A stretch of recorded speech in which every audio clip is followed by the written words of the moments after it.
दोस्तों ये है हमारा आज का मॉर्निंग का चाय का सेटअप। और ये है एप्पल का पेड़, एप्पल आ रहे हैं।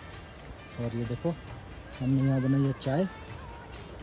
ये चाय है यहाँ पे। ये हमारे एप्पल चाय ड्राई फ्रूट सैंडविच बनाए हैं हमने जैम लगा के। तो गाइस देखो कैसा है हमारा सेटअप। ये देखो। Okay, enjoy.